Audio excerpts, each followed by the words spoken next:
My dear students, how are you? I am here, Lakhan, to explain you the SSC CPO competitive exam paper English portion that was held on 27 June 2024। जो ये SSC CPO का competition प्रतियोगी परीक्षा हुई थी आपकी 27 जून 2024 को, इसमें जो इंग्लिश पोर्शन था उसके जो कुछ क्वेश्चन हैं उनको एक्सप्लेन करने के लिए मैं आपके सामने पेश हूँ। तो you can see here in this video I will explain you the first question was there of the English portion, select the most appropriate option. First question is my friends are on a trip to the world. तो भाई देखिए, my friends are on a trip, मेरे मित्र यात्रा पर निकले हुए हैं, संसार की वर्ल्ड की यात्रा पर निकले हैं। तो टू द वर्ल्ड मतलब जाएंगे तो क्या, या तो एरोप्लेन से जाएंगे तभी कवर अप करेंगे चारों तरफ पृथ्वी को, पूरे वर्ल्ड को। तो इसके जो ऑप्शन यहाँ दिए गए हैं चार, उसमें सेंस निकल रहा है कि विद इन द वर्ल्ड मतलब दुनिया के अंदर, इन द वर्ल्ड दुनिया में, और विद इन मीन्स संसार की समय सीमा के अंतर्गत, और अराउंड द वर्ल्ड पूरे वर्ल्ड के अराउंड, और बाय द वर्ल्ड संसार के द्वारा। तो इसमें जो ऑप्शन बैठ रहा है सबसे सुटेबल अप्रोप्रिएट ऑप्शन बैठ रहा है, वो बैठ रहा है आपका option number C, around the world. My friends are on a trip around the world. तो this should be the accurate option. मैं समझता हूँ कि आपको समझ में आ गया होगा। अब इसी के साथ दूसरा क्वेश्चन है हमारा, उस पर आप समझने की कोशिश करेंगे। Youth is the time when the seeds of character is sown. तो वेरी सिंपल क्वेश्चन, बहुत ही आसान क्वेश्चन है, आपको समझ में आ जाएगा। यूथ का मतलब होता है युवावस्था या जवानी। तो युवावस्था, किशोरावस्था से आगे चल के जब युवावस्था आती है हमारी, मतलब 18 के बाद, 18 प्लस की जो एज होती है उसको बोलते हैं यूथ। तो यूथ इज़ द टाइम, ये वो समय है युवावस्था का, व्हेन जबकि the seeds of character are sown. तो seeds of character is sown लिखा हुआ है, तो यहाँ पर जब हम देख रहे हैं कि ये नाउन है और ये प्लुरल नाउन है, सीड माने होता है बीज, और सीड्स होते हैं बहुत सारे बीज। तो फिर भाई जब बहुत सारे बीज हैं जो बोए जाते हैं चरित्र का निर्माण करने के लिए, तो यहाँ इसके हिसाब से यहाँ आर होना चाहिए, आर सोन। तो इसमें ये ऑप्शन दिए उन्होंने, 4 option are here. The seeds of character are sown, the seeds of character were sown, the seeds of character had been sown, and the seeds of character will have been sown. देखिए look hair, एक ध्यान देने की बात यह है कि वर इसलिए नहीं आएगा क्योंकि ये पास्ट टेंस नहीं है, ये प्रेजेंट टेंस है यहाँ इज। तो इज का प्लुरल होता है आर, तो ये सुटेबल रहेगा। वर इसलिए नहीं आया क्योंकि ये पास्ट का सेंटेंस नहीं है, प्रेजेंट का ही है, इसलिए इसमें सबसे सुटेबल ऑप्शन रहेगा ए वाला, क्योंकि आगे चल के फिर ये भी पास्ट का ही है और ये भी फ्यूचर का है। तो ऐसा नहीं है, प्रेजेंट है इधर तो उधर भी प्रेजेंट रहना है। तो option number first is correct answer. Now identify the most appropriate meaning of the given idiom. भाई ये बोल रहे हैं कि दिए हुए मुहावरे का जो मीनिंग है वो क्या हो सकता है, सुटेबल मीनिंग। तो मुहावरा क्या है इंग्लिश का, ये bread and butter. Bread and butter you know, just like bread, वैसे तो सीधी भाषा में इसको रोटी बोलते हैं, एंड बटर मक्खन। तो अब इसमें देखिए ये है कि मनी एंड मनी मेकिंग मतलब धन बनाने वाली चीज़। दूसरी द ब्रेकफास्ट, ये मीन्स ऑफ लिवलीहुड, इसका मतलब होता है जीविका के साधन या जीविका का साधन जो हम जीविका उपार्जन करते हैं जीने के लिए। तीसरा है द ब्रेकफास्ट मतलब सुबह का नाश्ता। और चौथा है कंफर्टेबल लिविंग मतलब आरामदायक जीवन। तो जैसे कि हम कहते हैं कि I am working here for my bread and butter, मैं यहाँ अपने ब्रेड एंड बटर के लिए कार्य कर रहा हूँ, अर्थात मैं अपनी आजीविका के लिए कार्य कर रहा हूँ। तो इस ऑप्शन का जो मीनिंग है सही, इसमें बी वाला ऑप्शन सही है, मीन्स ऑफ लिवलीहुड मतलब आजीविका के साधन। तो ये वाला सबसे सुटेबल है। इसके अलावा बाकी 3 जो ये इसके ऑप्शन हैं वो रॉन्ग है। Now question number 4, select the most appropriate option that can substitute the underline segment in the given sentence. दिए हुए वाक्य में जो लाइन सेगमेंट है तो उसके स्थान पर कौन से वर्ड को हम सब्स्टिट्यूट कर सकते हैं, कौन से वर्ड को रिप्लेस कर सकते हैं, रख सकते हैं। तो सेंटेंस है आपका, the government must strive to provide an fair and square deal to the citizen of its country. सरकार को अपने देश के नागरिकों के लिए कोशिश करनी चाहिए क्या प्रोवाइड कराने की, कि फेयर एंड स्क्वायर डील, मतलब निष्पक्ष या विद ऑनेस्टी साधन उपलब्ध कराने चाहिए सरकार को अपने नागरिकों के लिए। तो इसके लिए हम ऑप्शन पढ़ेंगे जब चारों तो पता लगेगा। ऑनेस्ट एंड स्ट्रेट फॉरवर्ड, ईमानदार और मतलब निष्पक्ष, ईमानदारी और निष्पक्ष से। दूसरा है फॉरवर्ड एंड बैकवर्ड, फॉरवर्ड आगे और बैकवर्ड पीछे, ये तो सुटेबल नहीं है। दूसरा वायलेंट एंड इमोरल, हिंसक और अनैतिक, ये भी ठीक नहीं है। चौथा है एक्सक्लूसिव एंड अनरियल, एक्सक्लूसिव का मतलब होता है अनन्य, यूनिक, या मतलब महंगा कह सकते हो इसको, एंड अनरियल और नकली। तो फेयर एंड स्क्वायर मतलब बिल्कुल निष्पक्ष, इम्पार्शलिटी होनी चाहिए उसके अंदर। तो इसके लिए ऑप्शन नंबर ए हम समझ रहे हैं कि ये बहुत सुटेबल है, उचित है। Honest and straightforwardness should be there in the working of the government. तो option number A is correct. Now question number 5। In this question parts of the following sentence have been given as option.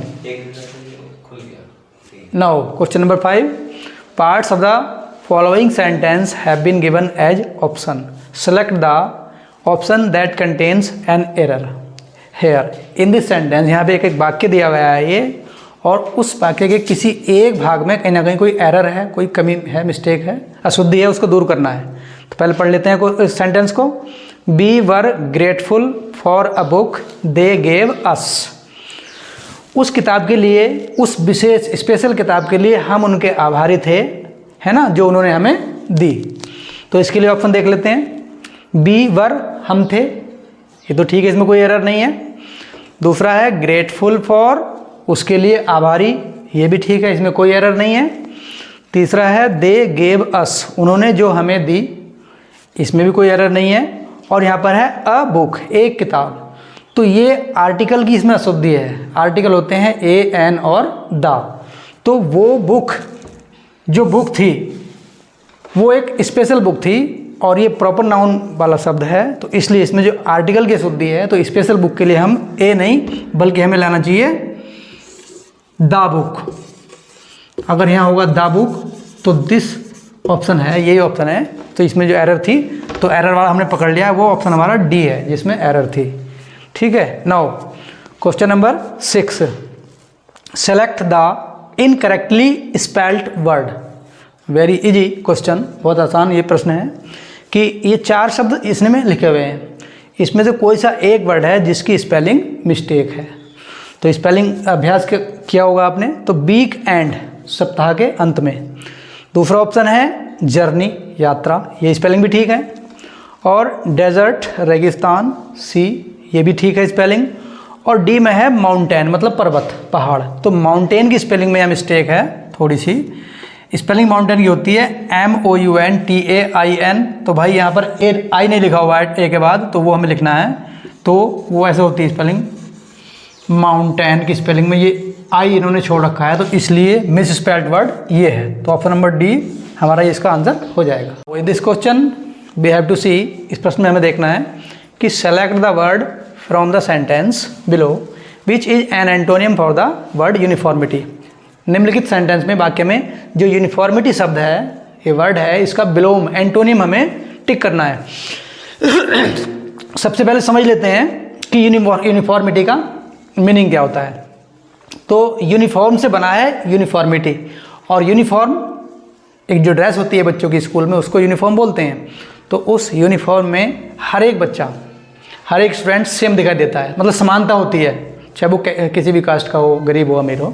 तो उसमें हम जान लेंगे कि uniform से बना है यूनिफॉर्मिटी, मतलब समानता। इसका शब्द का मीनिंग होता है समानता।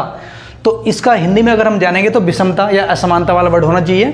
तो इसके ऑप्शन यहाँ पर लिखे हैं, 4 ऑप्शन। ये इसमें लिखा है कि स्टेटमेंट जो है वो ये है कि a great variety of words is found in the centuries of India. इस सेंटेंस में से इन्होंने 4 ऑप्शन बनाए हैं। एक तो सेंचुरीज बनाया है, पक्षी अभयारण्य। दूसरा ऑप्शन बनाया है फाउंड, पाए जाते हैं। तीसरा बनाया है वैरायटी, मतलब किस्म, है ना, विभिन्न प्रकार की किस्म जो होती हैं, अनेकता उसको कहना चाहिए। और ग्रेट, महान। तो इसमें यहाँ मैंने बोलता आपको कि इसका मतलब होता है समानता, एक सपन। तो वैरायटी का मतलब होता है विभिन्न प्रकार का, अलग अलग प्रकार का। तो इसलिए इसका option C is the correct option. ये इसका एंटोनियम है, बाकी ये 3 नहीं है। Now next question number 8, select the word which means the same as the group of words underline in the given sentence. Given sentence क्या है भाई? वाक्य दिया हुआ, दीज ग्लास विंडोज, ये कांच की खिड़कियाँ, आर सो ओल्ड, इतनी पुरानी हैं, एंड कि one can't even see through them, कि कोई भी उनके आर पार नहीं देख सकता है ना। तो they need to be replaced, अर्थात उनको हटवा दिया जाना चाहिए या उनके स्थान पर नई खिड़कियाँ, ग्लास विंडो लगवा दी जानी चाहिए। तो इन्होंने कहा कि ये जो ऑप्शन है line segment, one can't see even see through them, मतलब जिसके हम आर पार ना देख सकें। तो भाई जब गिलास के ऊपर डर्टीपन है, गंदा है, तो नहीं दिख रहा आर पार का। तो इसमें हम जानेंगे अब कि ये जो 4 ऑप्शन इन्होंने लिखे हैं इनका क्या मीनिंग है। तो ट्रांसपेरेंट, फर्स्ट ऑप्शन है ट्रांसपेरेंट। ट्रांसपेरेंट का मतलब होता है पारदर्शी, जिसके हम आर पार देख सकें। और दूसरा ऑप्शन है ओपेक्यू। ओपेक्यू का मतलब होता है अपारदर्शी, जिसके आर पार हम ना देख सकें। और तीसरा ऑप्शन है इन्होंने ब्लैक, काला, तो ये भी इसका ऑप्शन नहीं है। और चौथा ऑप्शन है डर्टी, गंदा, ये भी नहीं है। तो भाई साइंस में आप लोगों ने पढ़े होंगे, विज्ञान में ये चीज़ें, कि ट्रांसपेरेंट और ओपेक्यू, जिसके आर पार नहीं देख सकते, जैसे कि पेपर है, वुड है, तो ये ओपेक्यू होते हैं। तो ऐसे ही वो इस प्रकार से कुछ इस तरह से ग्लास विंडोज हो गई हैं डर्टी होने के कारण से, कि उनके आर पार नहीं देख पा रहे हैं। तो इसलिए इसका लाइन सेगमेंट का के लिए जो वर्ड हम रिप्लेस करेंगे वो ओपेक्यू करेंगे, ठीक है। Are so old and opaque, तो they need to be replaced. Number 9 में देखेंगे, select the sentence that uses the given idiom correctly. उस सेंटेंस को सेलेक्ट करना है जिसका मतलब इस ईडियम से रिलेटेड है, इस मुहावरे से मैच खाता हो जो भी। जैसे कि ये ईडियम है स्केटिंग ऑन थिन आइस। इस ईडियम का मतलब हिंदी में ये होता है कि परेशानी की स्थिति में चले जाना। वैसे इंग्लिश में अगर वर्ड टू वर्ड देखते हैं तो सेंस कुछ और निकलता है, लेकिन यहाँ जब हम पढ़ेंगे स्केटिंग ऑन थिन आइस, मतलब परेशानी की स्थिति में पहुँच जाना। वैसे तो स्केटिंग ऑन थिन आइस का मतलब पतले बर्फ पर स्केटिंग करना। भाई पतला बर्फ कैसा होता है, वो चादर होती है उसकी टूट भी जाती है, तो फिर स्केटिंग नहीं हो सकती। तो वैसे ये है, मतलब इसमें जो सेंटेंस हैं चारों वो ये हैं कि he was on the thin ice after making a controversial statement. He was on thin ice, वह पतले बर्फ पर था after making a controversial statement, मतलब जब उसने स्केटिंग, एक कंट्रोवर्सी का मतलब विवादास्पद, एक विवादास्पद स्टेटमेंट, कथन कहने के बाद कोई ऐसी बात उसने कह दी जिसके बाद वो उसमें परेशानी में आ गया। इसका मतलब ये है। दूसरा sentence, she was on thin ice, वह थिन आइस पर थी, पतले बर्फ पर थी, while trying to balance on a tight rope, एक टाइट बंधी हुई रस्सी पर बैलेंस बनाते हुए। तो ये इसका ईडियम का अर्थ नहीं है। तीसरा है, they were on thin ice, वे पतले बर्फ पर थे, due to the icy conditions on the road, क्योंकि आइसी कंडीशन थी, बर्फीली दशाएं थी और सड़क पर चलते हुए। तो ये भी ऑप्शन इसका बैठ नहीं रहा, ठीक। तो देवर ऑन थिन, चौथा ऑप्शन है, they were on thin ice when they skated on the frozen lake. वे पतले बर्फ थे, पतले बर्फ के ऊपर थे जब वो फ्रोजन लेक, मतलब बर्फ से जमी हुई झील में स्केटिंग कर रहे थे। तो इसका मतलब तो होता ही नहीं, झील में तो स्केटिंग होती नहीं है। तो ये वाला ऑप्शन हम जान रहे हैं इसका, स्केटिंग ऑन थिन आइस का मतलब होता है he was on thin ice after making a controversial statement. तो ये मुहावरे का जो अर्थ है इसका वो बिल्कुल सुटेबल बैठ रहा है। तो this is the answer. Now question number 10, select the most appropriate meaning of the given idiom. निम्नलिखित दिए गए मुहावरे का सबसे एप्रोप्रिएट, उचित, सबसे उचित मीनिंग बताइए। तो मुहावरा क्या है? मुहावरा है ह्यूमैन्स सर्विस। ह्यूमैन्स का मतलब होता है तुर्क, तुर्कों की सेवा, ये मतलब इसका। तो तुर्क तैमूर था उस समय पर, तो जब भारत में उन्होंने यहाँ आक्रमण किया था आकर के, तो उनके यहाँ ऐसा सिस्टम था कि वो इस प्रकार की सेवा कराते थे, बहुत बढ़िया वाली। अगर कोई कमी रह जाती तो पनिशमेंट दिया जाता था। तो भाई इसमें हम ऑप्शन जानेंगे मुहावरे का अर्थ जानने के बाद मैंने क्या बताया, सबसे उत्तम प्रकार की सेवा ह्यूमन सर्विस। तो ऑप्शन में देख लेंगे, अ थैंकलेस एंड टेडियस जॉब।